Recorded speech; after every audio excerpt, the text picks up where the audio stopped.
Hello শিক্ষার্থী বন্ধুরা, আসসালামু আলাইকুম। আমি এখন আলোচনা করব এস্টিমেটিং অ্যান্ড কাস্টিং একের ছাদ ঢালাইয়ের হিসাব নির্ণয় সম্পর্কে। খুব সহজেই ছাদ ঢালাইয়ের হিসাব বের করা যায়।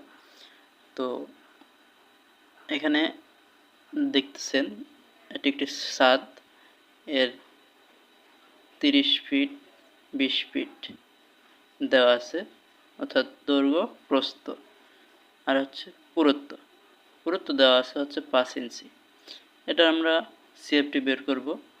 তো আমরা জানি দৈর্ঘ্য প্রস্থ পুরুত্ব, এটা হচ্ছে সূত্র।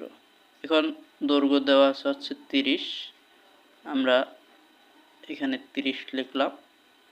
এখানে প্রস্থ দেওয়া আছে 20, এখানে প্রস্থ 20 লিখলাম। ঠিক আছে।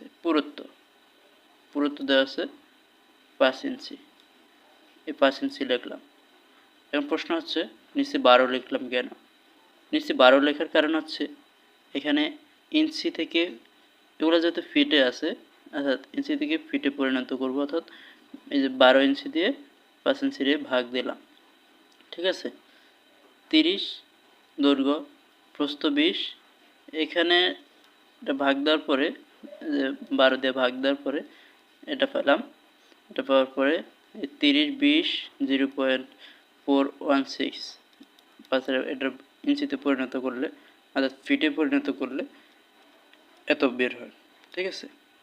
তখন এটা গুণ করলাম, টোটাল গুণ করলে 249.6, অর্থাৎ এই টোটাল এই ছাদটা ঢালাই করতে 249.6 সিএফটি খরচ হবে টোটাল।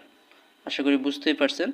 না বুঝলে আমাকে কমেন্টে জানাবেন এবং চ্যানেলটি সাবস্ক্রাইব করে রাখবেন নতুন নতুন ভিডিও পেতে। ধন্যবাদ।